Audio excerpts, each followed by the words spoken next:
Esta pregunta se repite mucho porque el Evangelio es un anuncio tan impactante de cierta manera. El verdadero Evangelio de Jesucristo es un anuncio impactante porque es el anuncio de que Jesús, al morir por nuestros pecados, nos salvó y ya no existe absolutamente nada más que hacer delante de los ojos de Dios. Y que por eso la vida eterna es un regalo por el amor y la misericordia de Dios para seres que no pueden hacer nada ni antes ni después de ser salvos. Porque aquí está el punto. Antes de ser salvos, antes de tener vida eterna, el ser humano está condenado en el pecado y tiene una ley del pecado en sus miembros. Una ley es algo que se cumple sí o sí permanentemente.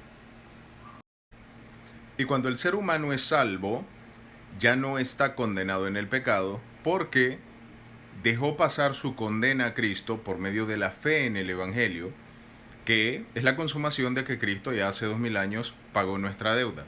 Pero ya no está condenado en el pecado, pero sigue con una ley del pecado en sus miembros. Porque esto está en Romanos 7. El apóstol Pablo explica claramente que un hijo de Dios salvo, justificado por la fe, que está limpio delante de los ojos del Padre, sigue con la ley del pecado de sus miembros. Pero una persona que sigue condenada en el pecado, que no está en paz con Dios, porque todavía no ha creído de verdad, también tiene una ley del pecado en sus miembros. Por lo tanto, el Evangelio es un anuncio de que o le crees a Jesucristo, que ya te pagó los pecados y te limpió del pecado totalmente, aun cuando vos seguís cometiendo pecados, o vos vas a pagar por tus pecados. Porque o le crees que Jesús ya te dio vida eterna, Juan 3:16, el que cree en Jesucristo, Jesús vino a morir por los pecados al mundo para que nadie se pierda si lo creen, pero si no lo creen, se rehúsan a creer, como dice Juan 3:36, no verán la vida y van a morir en sus pecados. Juan 8:24. Entonces, es natural que cuando se explique el Evangelio, aun cuando yo siempre en cada video explico claramente que siempre ya dentro de la salvación será la voluntad del Padre, que busquemos el bien, que nos apartemos del mal, lo que naturalmente se llama buscar santidad en todos los aspectos, porque buscar santidad, la verdadera búsqueda de santidad se produce por la fe verdadera en Jesucristo. Muchos buscan santidad porque creen en Jesús, pero todavía no tienen fe, porque fe es seguridad. Por lo tanto, la mayoría de las personas, te puedo asegurar, que creen con sinceridad en Jesús y por eso se llaman cristianos y por eso dicen yo soy esto, yo soy lo otro, hablan de sus denominaciones y así, pero ellos no tienen fe en Jesús, porque la fe en Jesús es seguridad que Jesús ya me dio vida eterna y yo no me meto. Esa es la gracia. La gracia es saber que Jesús murió por mis pecados pasados, presentes, futuros. Yo jamás, nunca, yo no me meto en mi salvación es Jesús. Por eso el ladrón en la cruz, el que le llaman el buen ladrón, fue salvo solo por reconocer que Jesús era el único que lo podía salvar y reconocer que él era un asqueroso pecador toda su vida y que estaba muriendo justamente. Así que Jesús le dice, por creerle, hoy mismo estarás conmigo en el paraíso porque entró en la gracia de que Jesús nos salva sin nosotros. Entonces, realmente este comentario se repite porque a lo mejor algunos creen que lo que yo estoy diciendo es, entonces yo buscando santidad, voy a estar negando que Jesús ya pagó por mí, no hago nada o peco como quiero. Yo jamás nunca he dicho eso. Yo evangelizo, yo predico el evangelio, que es para que crean de verdad y puedan tener vida eterna. Porque no van a entender qué fue lo que hizo Jesús hasta que nosotros reconocemos el estado real en el que estamos delante de Dios sin Jesús. Un estado corrupto, con ley del pecado, naturaleza pecaminosa. No hay manera de estar en paz con Dios por capacidad nuestra. Por eso necesitamos un mediador, Jesucristo. Si no, entonces habría capacidad en nosotros para cumplir la ley. Eso significa no volver a pecar. Y en Santiago 2:10 dice que el que intente guardar toda la ley, lo más que pueda, pero falla en un solo punto, se hace culpable de toda la ley. O sea, lo que nos está diciendo es, el radicalismo de la santidad de Dios traspasa tu razonamiento y tu entendimiento y jamás nunca podrías lograr lo que solo Jesús logró. Por eso Jesús nos da vida eterna solo por creerlo, sin hacer nada. No se pierde la salvación, no se mantiene la salvación buscando santidad, porque el que crea que es así está con un cristianismo religioso intentando la salvación. Lucas 13:24. Porque muchos procurarán entrar, pero no van a poder entrar porque no le van a creer a Jesús. Siempre van a involucrar que puedan hacer ellos en algún porcentaje, aunque sea bajo.